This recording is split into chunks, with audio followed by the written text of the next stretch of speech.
if somebody is going to plan on going down the path of passive income, how do they get there? Because there's so many different options out there. Is there, like, do you have a suggestion on, like, how do you, like, which one do you pick? How do you get started with anything? Not too many of us leave the house anymore to go anywhere without pulling up GPS, right? And to put in not only our destination, where we're going, but also where our starting point is. So we wanted to have that for people. We wanted to be able to give them that GPS for becoming financially free. So the first part is knowing what you want. And I mean, I've had enough conversation with you. I know how much you guys love to travel as a family. What you really wanted was more time with family. That was the big goal for you. So we ask people that question. If they don't know what they want, it's going to be really hard to get there, right? We can run really fast, but if we're running in the wrong direction, you're nowhere closer, even you're further away from where you want to be.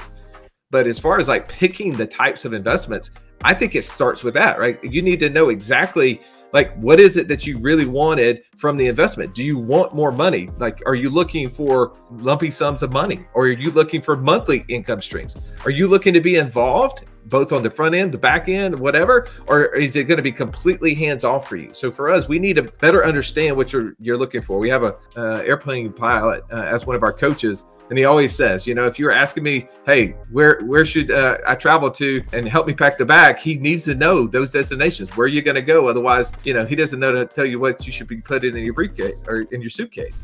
If you don't know where you're going, if you don't know the direction that you're going to be going, if you have no idea that you are actually going to be making money in the end, you know, so hopefully you're actually going to be so much better off if you have that goal set in mind before you actually get started. You know, like it could be something as simple as knowing how much money you're going to have in order to make passive income and quit your job. That's something that you need to know before you even really get started. That's another one. But even what do you like to do? Do you like to draw? Maybe you can be an artist. Maybe you can write books. But you said with the coach, the airline pilot, like you need to have, like, what's the destination?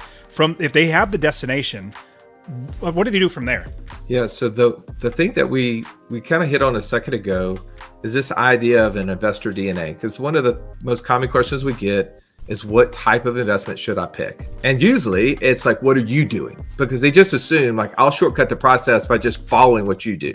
And I know firsthand that didn't work for me. The first thing I ever did is I bought a long-term rental down in my college town. It was a condo, 2-bedroom condo. And I had a buddy of mine that had almost probably 50 units at the time, super successful guy. I'm like, he's having success. I'm just going to follow him. I'll start off with my first unit, and then I'll just slowly build up. And it took about 18 months is going on. I'm getting this check-in monthly, but I just wasn't feeling it, Dustin. For me, it was like, I'm not connecting. I don't know what it is. And I couldn't figure out why I didn't like it. It wasn't that it wasn't working, but I was like, not really that interested to doing more. I was like, if I don't like it with one, why will I like it with 50? That was like in 2006, that time frame. I didn't do another passive income strategy for almost 10 years. And it wasn't until we stumbled across this idea of investor DNA. You know, if I have somebody come to me wanting to become a business owner, I will have them do the Colby assessment ahead of time.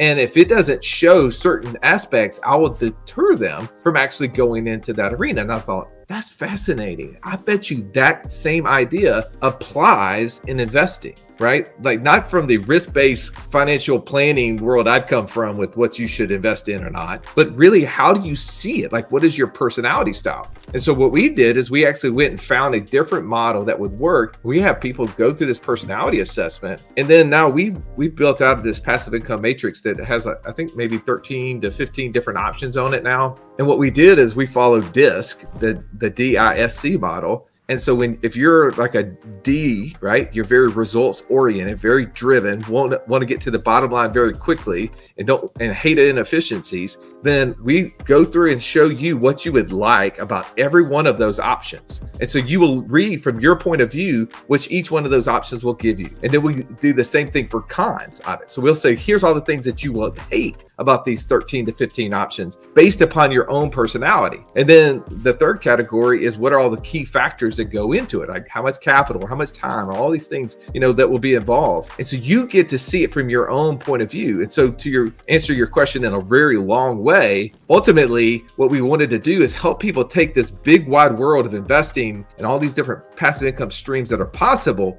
and narrow it down to 1 or 2 or 3 options. And based upon who you are, you go, oh, I will connect most with this. And then they can go do those 2 or 3 things and figure out which one of those 2 or 3 things really are aligned with, and then start investing a lot more money into them, which ultimately will create a lot more passive income, or spending more time in them, which will create more passive income.